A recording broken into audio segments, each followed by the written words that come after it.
Hello everyone, good morning and welcome back to learn and grow classes. Friends, हम पढ़ रहे हैं adverb. Adverb में मित्रों हमने देखा जो एडवर्ब के थ्री टाइप्स थे, सिंपल, रिलेटिव और इंट्रोगेटिव। इसमें जो इसके टाइप्स थे उसको कंप्लीटली समाप्त कर चुके हैं, पूरी तरह से इसको समाप्त कर चुके हैं। उस क्रम में आगे बढ़ते हैं तो आज की क्लास में हम एडवर्ब ही पढ़ेंगे, लेकिन अब तक के एडवर्ब की क्लास में सबसे महत्वपूर्ण है। क्यों? वो इसलिए है कि आज हम जानेंगे मित्रों कि जो सेंटेंस होता है उस सेंटेंस में, जैसा हमने सिंपल एडवर्ब को पढ़ा था, वो 8 टाइप का होता है। उस 8 टाइप में manner, place, type, reason etcetera थे, अफर्मेशन, नेगेशन, ये सब थे जो। तो वो अगर आते हैं सेंटेंस में, उनका प्लेस कहाँ होगा यही पढ़ेंगे। अर्थात हम पढ़ेंगे आज की क्लास में पोजीशन ऑफ एडवर्ब। एडवर्ब का प्लेस या स्थिति, पोजीशन का मतलब होता है स्थिति, कहाँ होगा आज की क्लास में यही पढ़ेंगे। आइए पढ़ते हैं पोजीशन ऑफ एडवर्ब। ये पार्ट फर्स्ट है जो कि इसको थोड़ा थोड़ा करके खंड वाइज डिवाइड किया गया है।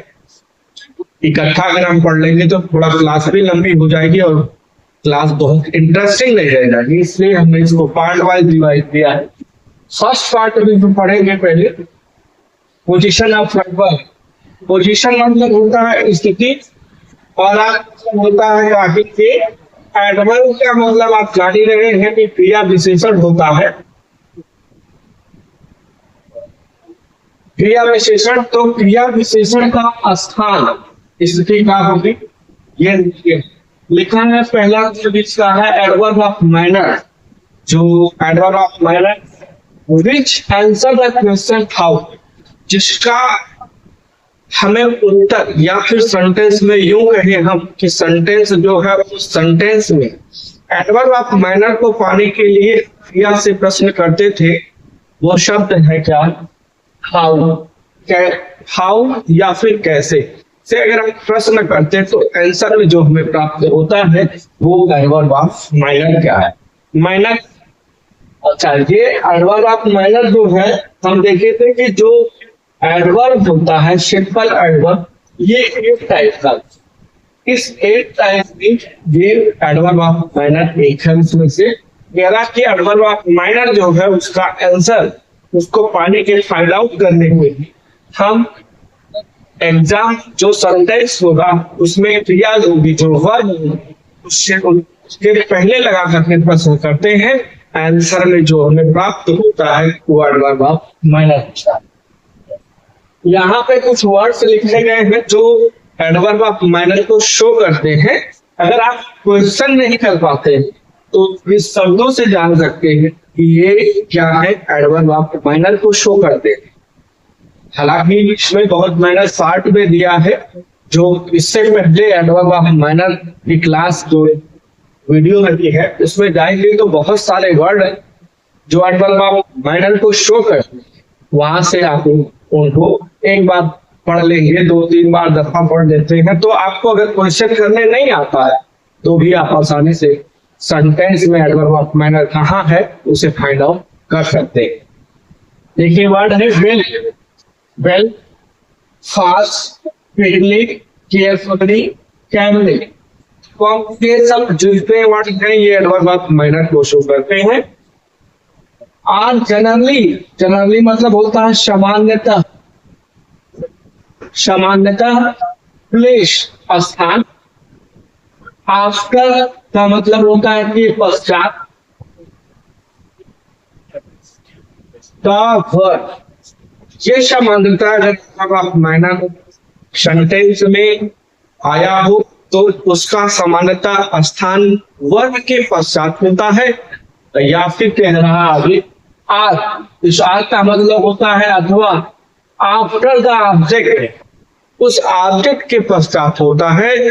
वर्ब कंडीशन ये है कि देयर इज वन, वो ऑब्जेक्ट क्या वन, ये जो ऑब्जेक्ट है वो एक शब्द का, अर्थात जो ऑब्जेक्ट होता है, जो ये ऑब्जेक्ट को हम बहुत पहले ही चर्चा कर चुके हैं वर्ब की क्लास में भी, उससे पूर्व सेंटेंस की क्लास में भी, कि जो ऑब्जेक्ट होता है वो दो टाइप का होता है, एक डायरेक्ट ऑब्जेक्ट होता है और एक इनडायरेक्ट ऑब्जेक्ट होता है। दो तरह के ऑब्जेक्ट आते हैं। इनडायरेक्ट ऑब्जेक्ट को लिविंग ऑब्जेक्ट, सजीव ऑब्जेक्ट कहा जाता है, और डायरेक्ट ऑब्जेक्ट को नॉन लिविंग ऑब्जेक्ट या निर्जीव ऑब्जेक्ट कहा जाता है। तो इनमें से कोई भी आ सकता है। हालांकि एक्स्ट्रा जानकारी हमने दे दी यहाँ पे, कौन लिविंग और नॉन लिविंग है। इससे नहीं मतलब इतना है कि उनमें से चाहे एक कोई दिया होगा तो एडवर्ब ऑफ माइनर का प्लेस उस ऑब्जेक्ट के पश्चात हो जाएगा। एग्जाम्पल में समझ, ये पहला जैसे एग्जाम्पल लिखा है, इट इज रेनिंग, वर्षा हो रही है। अच्छा, ये हैवली हालांकि हाईलाइटेड किया गया है तो आप इससे भी जान सकते हैं कि एडवर्ब ऑफ माइनर है। ये वर्ब के पश्चात आया हुआ है। हमें क्वेश्चन करके भी फाइंड आउट करने का पहले जान चुके हैं। मैं एक बार क्वेश्चन फिर से यहाँ पे करके आपको दिखा देता हूँ। कैसे हो रही है वर्षा, कैसे हो रही है? हैवली, भारी वर्षा हो रही है। उत्तर आपको मिला हैवली, और ये है क्या? Adverb of minor. I hope आपको समझ में आया होगा। नेक्स्ट है द शिप इज गोइंग, जहाज। इससे का मतलब होता है जहाज, और जहाज गोइंग, जा रही है। कैसे जा रही है? स्लोली, धीरे धीरे जा रही है। Adverb of minor. ये दोनों जो है एडवर्ब, ये स्लोली और हैवली, ये दोनों किसके पश्चात आए? इस वर्ब के पश्चात। और ये नियम में कह रहा था कि सामान्यतः उनको प्लेस किया जाता है कहाँ? After the verb. Example, verb के पश्चात। she speaks English well। Speak मतलब बोलना, सी मतलब वह। वह इंग्लिश बोलती है। कैसे बोलती है? अच्छी तरह से बोलती है। तो यह एडवर्ब ऑफ माइनर। कि यहाँ पे जो इंग्लिश है ये क्या है? ऑब्जेक्ट, और ऑब्जेक्ट के आगे पर नियम में ऑब्जेक्ट आए किंतु वो एक शब्द का हो तो एडवर्ब ऑफ माइनर का उस ऑब्जेक्ट के पश्चात हो जाता है। अच्छा, ये ऑब्जेक्ट है, इसको जानने के लिए भी आप चाहे तो वर्ब की क्लास देख लीजिए या फिर उससे खुद सेंटेंस की क्लास में देखेंगे तो वहां से आपको समझ में आ जाएगा। पर मैं यहाँ ऑब्जेक्ट कर देता हूँ कि ऑब्जेक्ट जो होता है वो एक ही कंडीशन में आता है जब वर्ब ट्रांजिटिव का मतलब होता है सकर्मक क्रिया। जब क्रिया सकर्मक होगी तभी ऑब्जेक्ट आएगा। और देखिए में जैसे आप लिखते हैं सकर्मक ना, सकर्मक कर्म जिसके साथ ये आकर्मक, एक दूसरी वर्ब होती है आकर्मक। वर्ब दो तरह की होती है, ट्रांजिटिव, इंट्रांजिटिव। ट्रांजिटिव को सकर्मक, इंट्रांजिटिव को आकर्मक कहते हैं। तो सकर्मक कर्म जिसके साथ, इसको पाने के लिए कैसे जाने के हम क्रिया की सकर्मक है या फिर अकर्मक, ट्रांजिटिव है या फिर इंट्रांजिटिव, तो हम क्या से या किसको से, इन दो शब्दों से प्रश्न करते हैं। क्रिया से खुद क्या किसको, तो उत्तर में है। इसके बाद क्रिया होगी और अब प्रश्न करेंगे। आंसर जो हमें प्राप्त होगा हो गया तो वर्ब ट्रांजिटिव होगी। जैसे देखिए, शी स्पीक्स इंग्लिश, क्या बोलती है? इंग्लिश बोलती है। तो क्या बोलती है वो? क्या बोलती है? आंसर हमें मिल गया इंग्लिश। यानी ये जो स्पीक है ये सकर्मक क्रिया है या फिर ट्रांजिटिव वर्ब है। हमें आंसर प्राप्त हो गया।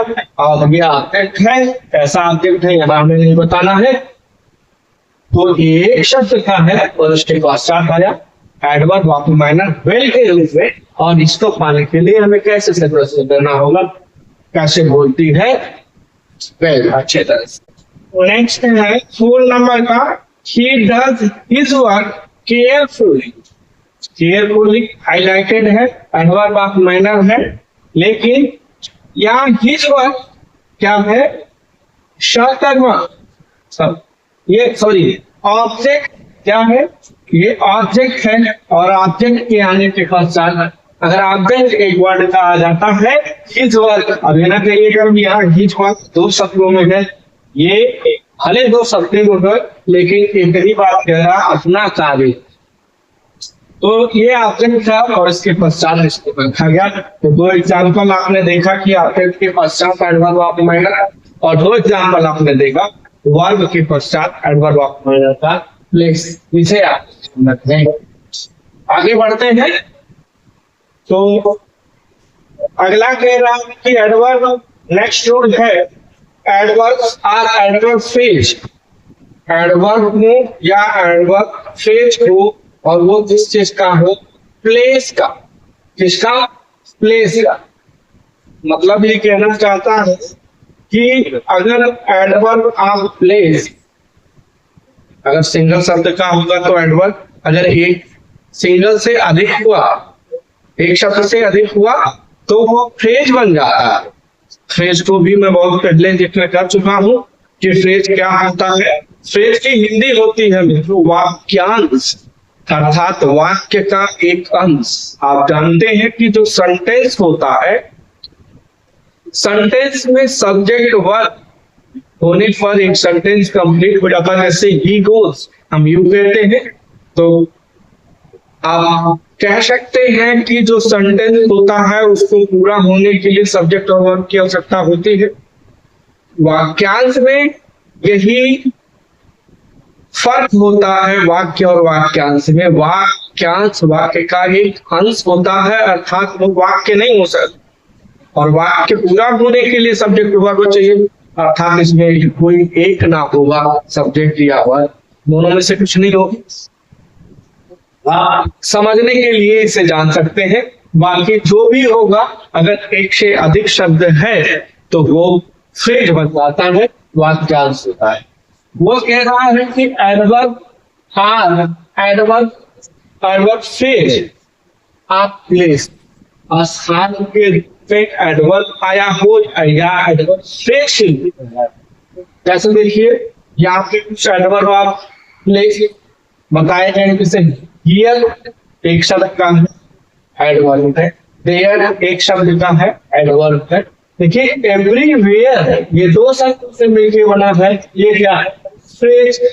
ये adverb of adverb phrase of place on the wall, ये क्या है? फ्रेज है जो इसको इंडिकेट कर रहा प्लेस। नेक्स्ट कह रहा है एडवर्ब ऑफ टाइम। जैसे example now, then, take, today, next और नेक्स्ट संडे। तो नेक्स्ट संडे जो क्या है, ये प्लेस टाइम को शो करने वाला फ्रेज। तो अगर ये आए हो एडवर्ब ऑफ प्लेस या फिर एडवर्ब ऑफ टाइम आया हो, और आल्सो यूजुअली प्लेस, सामान्यतः इनको भी स्थान वही, इनका भी वही स्थान होता है आफ्टर द वर्ब, या तो क्रिया के पश्चात, after the object if there is one, या तो ऑब्जेक्ट के पश्चात यदि वो एक शब्द का हो। जैसा अर्थात आप यूं समझ सकते हैं, अभी जो मैंने ऊपर एडवर्ब ऑफ मैनर का प्लेस बताया, वहां नियम बता रहा था बिल्कुल as it is. Adverb of place और एडवर्ब ऑफ टाइम का वही स्थान होता है। एग्जाम्पल हम समझते हैं। कह रहा है पहला example, he will come here.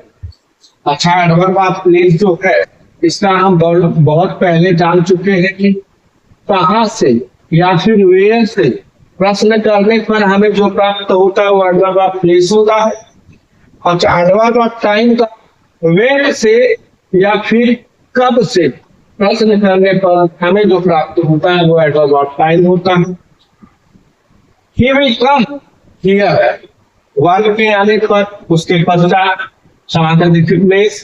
कह रहा है कि also usually place after the verb, verb के पश्चात, तो दियर वर्ब के पश्चात। आई लुक एवरीवेयर, मैंने सब तरफ देखी, वर्ब के पश्चात। तो ये दो एग्जाम्पल वर्ब के पश्चात।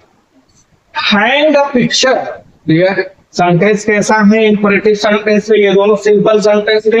हैंड टांग दीजिए द पिक्चर, उस तस्वीर को, ठीक है, वहां टांग दीजिए। तो ये पिक्चर जो है अच्छा, आप जानते हैं जो इम्परेटिव सेंटेंस होता है, इम्परेटिव सेंटेंस में जो सब्जेक्ट यू होता है वो ऑलवेज हिडन फॉर्म में होता है, हिडन छुपा है।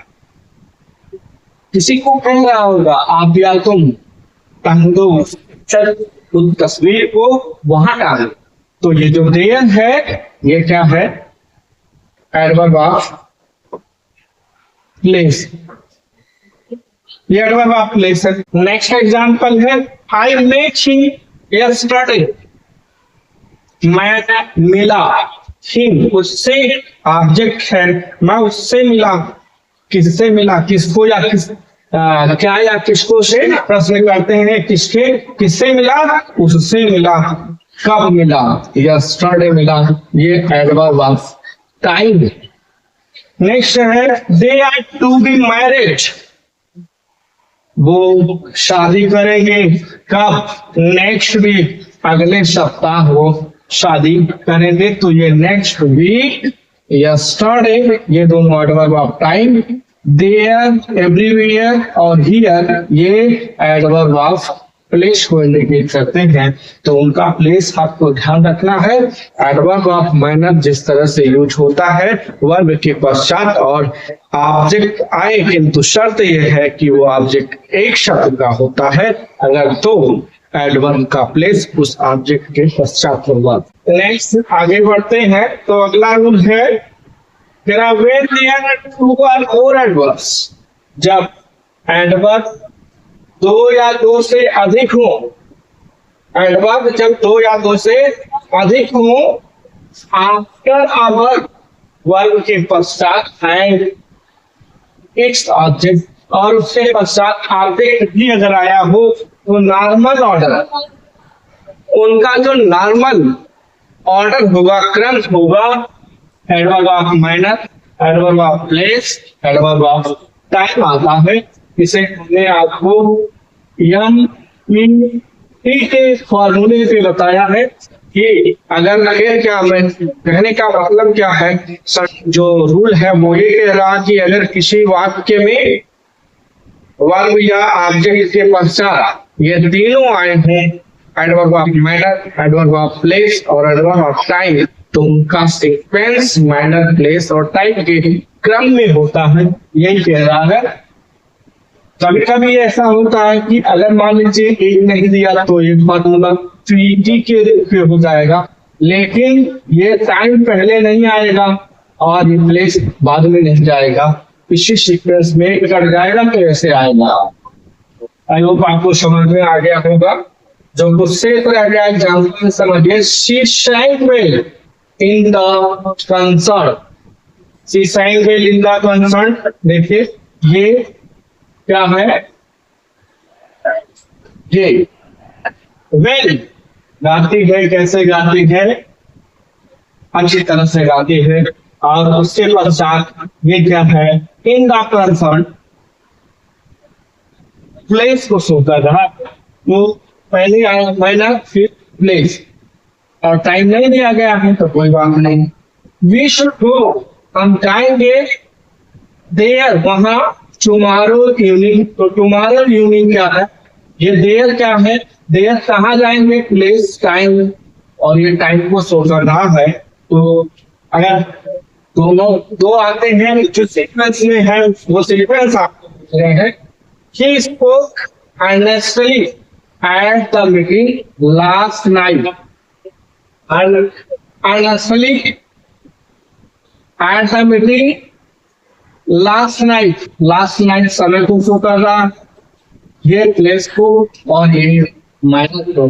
तो आपने देखा कि अगर सेंटेंस में, हालांकि ये रूल जो है रिपीट हुआ है, इसको मैंने जहाँ पे adverb of minor, place, time पढ़ाया है उसके पश्चात इसे बताया है कि इसका सीक्वेंस क्या होगा। नेक्स्ट है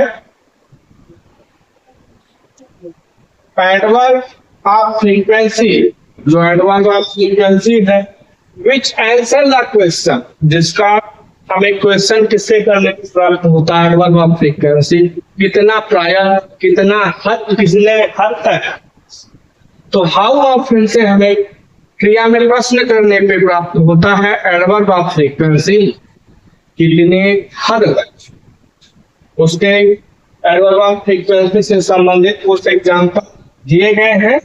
ऑलवेज या कॉमन है, never, often, rarely, usually, generally, ये एडवर्ब ऑफ फ्रीक्वेंसी को शो करने वाले एडवर्ब हैं, वर्ड है। And certain other adverbs like, और कुछ अन्य एडवर्ब है। Almost, already, hardly, nearly, just, quite, ये जो है जितने वो एडवर्ब ऑफ माइनर को शो करते हैं, सॉरी एडवर्ब ऑफ फ्रीक्वेंसी को शो करते हैं। इनका एक तो तरीका है कि ये शब्दों को आप याद रखिए, जिससे आपको पता चल जाएगा कि एडवर्ब ऑफ फ्रीक्वेंसी है, या आप क्रिया में किस हद तक से प्रश्न करेंगे, हाउ ऑफन से प्रश्न करेंगे, आंसर में जो आपको मिलेगा वो एडवर्ब ऑफ फ्रीक्वेंसी। कह रहा कि ये शब्द जो है are normally put between the subject, सामान्यतः क्या होता है कि पुट रखा, पुट मतलब होता है रखा जाना, होता है रखे जाते हैं, सामान्यतः रखे जाते हैं। यहाँ बिटवीन मतलब होता है के बीच, बीच में सब्जेक्ट एंड वर्ब। सब्जेक्ट जैसे से क्रम होता है, जो पैटर्न पे हम सेंटेंस को लिखते हैं, सब्जेक्ट लिखते हैं, फिर इसके पश्चात यस भी आती है, फिर उसके पश्चात यम भी आती है, और उसके पश्चात आता है ऑब्जेक्ट, और फिर अदर वर्ड के सीक्वेंस में हम किसी सेंटेंस को लिखते हैं। कभी कभी इस तरह से भी होता है, सब्जेक्ट हेल्पिंग वर्ब पे सीधे सीधे मेन वर्ब देती है, फिर ऑब्जेक्ट, फिर अदर वर्ड के सीक्वेंस में रखा जाता है। तो मेरा उसी को कि अगर एडवर्ब ऑफ फ्रीक्वेंसी को शो करने वाले जो adverb as a word use हुए हैं, इनका प्लेस सामान्यतः सब्जेक्ट और वर्ब के मध्य होता है।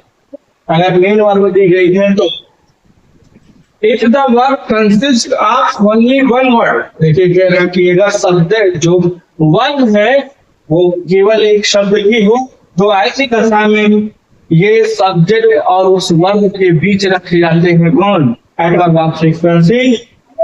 If there is more than one word, यदि ये जो वर्ब है इस तरह से आई हो, एचबी और एमबी के रूप में, हेल्पिंग वर्ब और मेन वर्ब के रूप में, एक से अधिक शब्दों में आई हो, in the verb there are put after the first word, तो ये रखी जाती हैं उस फर्स्ट वर्ड, यानी कि यहाँ पे ये जो यहाँ है ये यहाँ पे रखी जाएंगी। या तो कहने का इसका तात्पर्य जो है एडवर्ब ऑफ फ्रीक्वेंसी का प्लेस या तो हेल्पिंग वर्ब और मेन वर्ब के बीच होगा, या फिर मेन वर्ब और सब्जेक्ट के बीच होगा। कब, जब हेल्पिंग वर्ब ना दी होगी तब।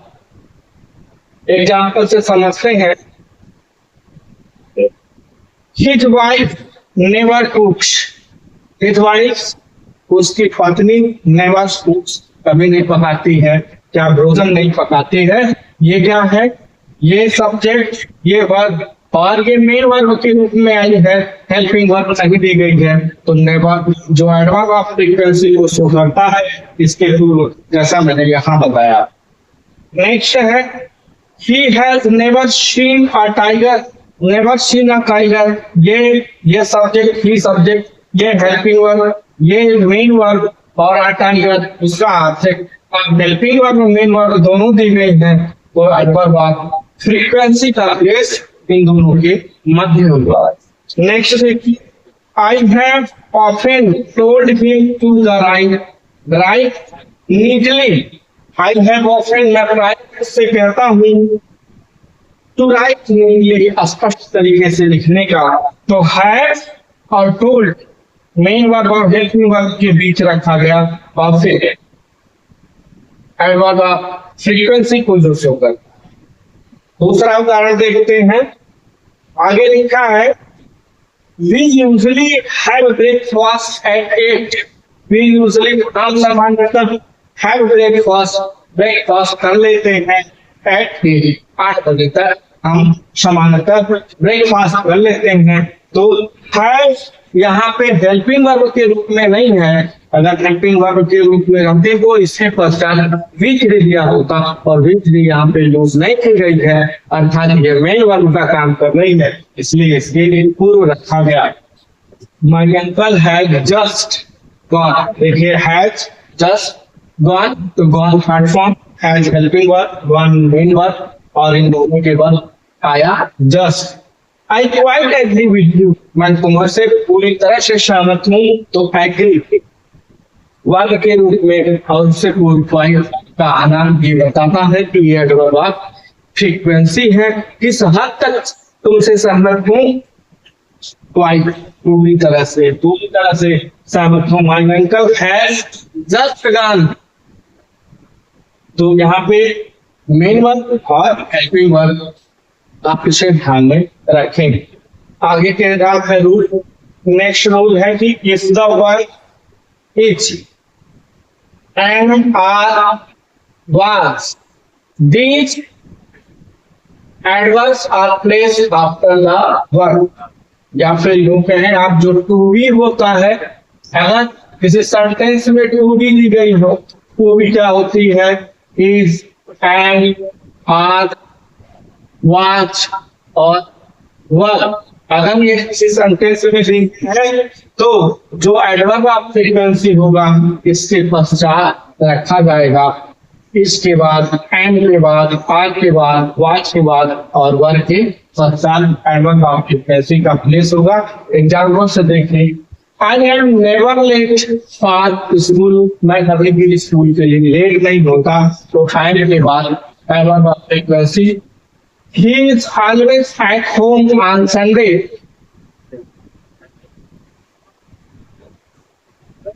Always at home on Sunday is to be के रूप में और इसके पश्चात। We are just off, तो आज के पश्चात adverb of frequency. Next rule कह रहा है कि these adverbs are usually put before an auxiliary। ये जो एडवर्ब्स हैं यूजुअली सामान्यतः को रखे जाते हैं बिफोर एन ऑक्सिलरी, जो ऑक्सिलरी वर्ब होती है, auxiliary verb is an verb, तो है ये इनके पश्चात भी पहले रखी जाती है ऑन द सिंगल वर्ब भी, अथवा सिंगल वर्ब आने पे वर्ब भी, व्हेन इट इज स्ट्रेस, जब उस पे बल दिया जाता है। नेक्स्ट रूल फिर से समझिए, these words, तो these adverbs, way adverbs are usually put, सामान्यतः रखे जाते हैं before, पहले, and auxiliary वर्ब के पहले, और अथवा the single verb भी, अगर सिंगल वर्ब भी जो वीक फॉर्म होती है उसके पहले when it is stressed, जब उस पर बल दिया जाता है। जैसे Abdul has late away, Abdul पुनः लेट आया है। Yes, she always does come late. देखिए डिस्कस कर रहा है, ये ऑक्सिलरी वर्ब है, नेगेटिव फॉर्म में यूज होता है प्लस इंट्रोगेटिव में। तो यहाँ पे कह रहा है कि ये आने पर पूर्व रख दिया गया, तो उस पर बल देने के लिए किया जाता है। When will you write the essay? When will you write the essay? But I already have written it.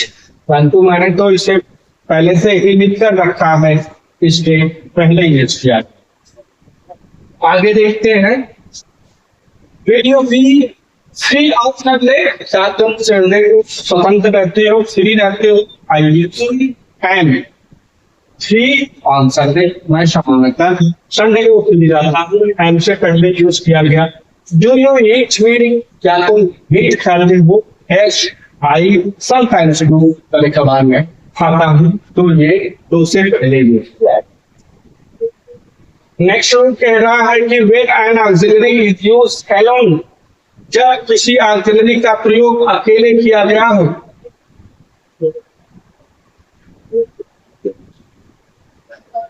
when an auxiliary is used alone, जब किसी ऑक्सिलरी वर्ब का प्रयोग अकेले किया गया हो, शॉर्ट रिस्पॉन्स, छोटा उत्तर एक शब्द में देने के लिए, जैसे यहाँ किया गया yes I sometimes as in the last example above, जैसा ऊपर वाले अंतिम उदाहरण में किया गया है, ये वाला जैसा है, it is stressed, ये बल देता है, and therefore the adverb comes before it, इसलिए adverb इसके पूर्व आता है, जैसा यहाँ पे दिया गया है। तो auxiliaries जो नेक्स्ट रूल है, तो auxiliaries have to use to prefer the adverb in front of them। इसमें जो छुपे हैं वो क्या है? Has to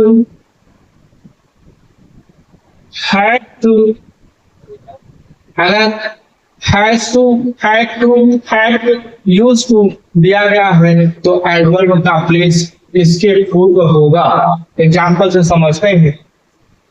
I often had to, देखिए have to और इससे एक्स्ट्रा प्रयोग किया गया था। Often he always used to agree with me, तो used to और उससे adverb of frequency का प्रयोग किया जाता है।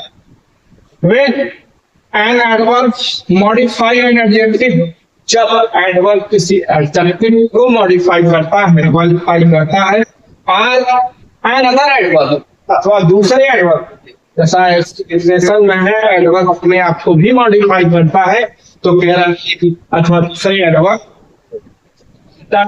यूजुअली कम बिफोर इट, तो एडवर्ब उसके पहले आता है जिसको वो क्वालिफाई करता है। जैसे एग्जांपल से समझिए, Ram is rather lazy boy, lazy क्या है? एडजेक्टिव है, कह रहा है कि जिसको क्वालिफाई करेगा उसके पूर्व रखा जाएगा। इस एडजेक्टिव लेजी को रादर क्वालिफाई कर रहा है, जो कि हुआ है, तो उसके पूर्व रखा गया। The dog was quite dead, ये डाई का थर्ड फॉर्म वर्ब के रूप में भी काम करता है, लेकिन उसी को पास्ट पार्टिसिपल कहते हैं। जो पास्ट पार्टिसिपल परफेक्ट पार्टिसिपल होता है वो एडजेक्टिव की तरह से भी काम करता है, और ये डेड के पूर्व रखा गया जिसको ये मॉडिफाई कर रहा है। The book is very interesting, ये एडजेक्टिव या प्रेजेंट पार्टिसिपल कर सकते हैं आप इसे, और ये वेरी एडवर्ब इसको क्वालिफाई कर रहा है, मॉडिफाई कर रहा है, इसके पूर्व रखा गया। डू नॉट स्पीक फास्ट, इतनी तेजी से मत बोलिए, फास्ट ये एडवर्ब है, क्योंकि आप जानते हो फास्ट वर्ड जो होता है मित्रों, ये एडजेक्टिव एडवर्ब दोनों तरह से वर्क करता है। तो शो जो है एडवर्ब है, इसे क्वालिफाई कर रहा है, मॉडिफाई कर रहा है, इसके पूर्व रखा गया। तो आई होप आपको समझ में आ गया होगा अभी क्या कह रहा है कि जिसको मॉडिफाई करता है उसके पूर्व रखा जाता है। इसका एक एक्सेप्शन है, एक्सेप्शन का मतलब होता है अपवाद। इसका एक अपवाद है, वो है एनफ। और अभी कह रहा है कि एडवर्ब जिसे मॉडिफाई करता है उसे पूर्व रखा जाता है, लेकिन एनफ के साथ जस्ट किसके विपरीत होता है, जिसे ये मॉडिफाई करता है उसके पश्चात रखा जाता है। But the adverb enough is always placed after the word which is modified, जिसे मॉडिफाई करता है। देखिए अभी जैसे था यहाँ पे वेरी इंटरेस्टिंग को मॉडिफाई किया था, इसके पूर्व एडवर्ब रखा गया। फास्ट को मॉडिफाई किया इसके पूर्व, लेकिन इस द बॉक्स बिग इनफ, ये बिग को मॉडिफाई किया और रखा गया इसके पश्चात। यह यहाँ वाले केस में जब इसके उल्टा था, जिसको मॉडिफाई एडवर्ब करता है उसके पश्चात रखा जाता है। He was rash enough to the interpreted, ये रैश को मॉडिफाई किया, इसके पश्चात रखा गया। ये spoke loud enough to be heard, ये इसको मॉडिफाई कर रहा है, इस लाउड और इसके पश्चात रखा गया। तो आई होप आपको समझ में आ गया होगा। अगला देखते हैं एज अ जनरल रूल, जैसा कि सामान्य नियम है, the word only should be placed immediately the word in modified. कह रहा है ऐसा सामान्य नियम है कि the word only should be placed, जो एडवर्ब होता है उसका स्थान प्लेस्ड इमीडिएटली बिफोर सी, तुरंत उसके पहले रखा जाता है द वर्ड इज मॉडिफाइड, जिस वर्ड को ये मॉडिफाई करता है, क्वालिफाई करता है, विशेषता बताता है। I want to work with twosome, I want to work with twosome, example में से कह रहा है टूसम को मॉडिफाई कर रहा है, इसके रखा गया। He had select only 3 hours, कितना घंटा सोया, केवल 3 घंटे सोया, तो 3 आवर्स को मॉडिफाई कर रहा है। ये अब जो नेक्स्ट रूल है तो ये अप्लाई होता है सिर्फ और सिर्फ इस शेडिंग के साथ, ग्रामेटिकली ये यूज नहीं किए जाते हैं। यहाँ पे बता तो दे रहे हैं लेकिन as a student, as a competitor आप इसे फॉलो ना करिएगा एग्जाम पीरियड। कह रहा है स्पोकन इंग्लिश, स्पोकन इंग्लिश में बोलचाल की जो इंग्लिश होती है, however said it is used usually put before the word what, इसे रखा जाता है समानांतर के पहले। The required meaning is obtained by the stressing the word which is modified as, तो I only want to son, और वहां पे क्या क्या नियम कह रहा था कि साधारणतः वो यह होता है कि जिसको मॉडिफाई करता है उसके पूर्व रखा जाता है। किंतु यहाँ बोलचाल की भाषा में कह रहा हूँ वर्ग के पहले देखिए वर्ग वाली यहाँ रख दिया गया। ऐसे करके तो आपको ऐसे नहीं रखने, आपको नियम ये वाला फॉलो करना है, जिसे मॉडिफाई करेगा उसके पूर्व रखा जाएगा। तो इसका बहुत विशेष यूज नहीं था, ये स्पोकन में बता रहा है, नॉट ग्रामेटिकली होता है। तो आज की क्लास में हमने देखा adverb, position of adverb part first को। मुझे उम्मीद है कि जो इसमें भूल रहे हैं अभी तक जो आपने पढ़ा था कि प्लेस कहाँ होगा, ये आप सीख गए होंगे। आज की क्लास में हमने प्लेस देखा, एडवर्ब ऑफ मैनर का कहाँ होता है, एडवर्ब ऑफ प्लेस का, टाइम का, और एडवर्ब ऑफ फ्रीक्वेंसी का, सेंटेंस पे प्लेस कहाँ होता है। मुझे लगता है आपको अच्छी तरह से समझ में आ गए होंगे। अगर आपको समझ में आए हैं, क्लास अच्छी लगी है तो प्लीज इसे लाइक, शेयर एंड सब्सक्राइब करना ना भूलिएगा। अब इसके पश्चात इसके नेक्स्ट पार्ट को, पार्ट नंबर 2 को लेकर के नेक्स्ट क्लास, नेक्स्ट वीडियो में मिलते हैं। तब तक के लिए goodbye, thanks for watching video, have a nice day.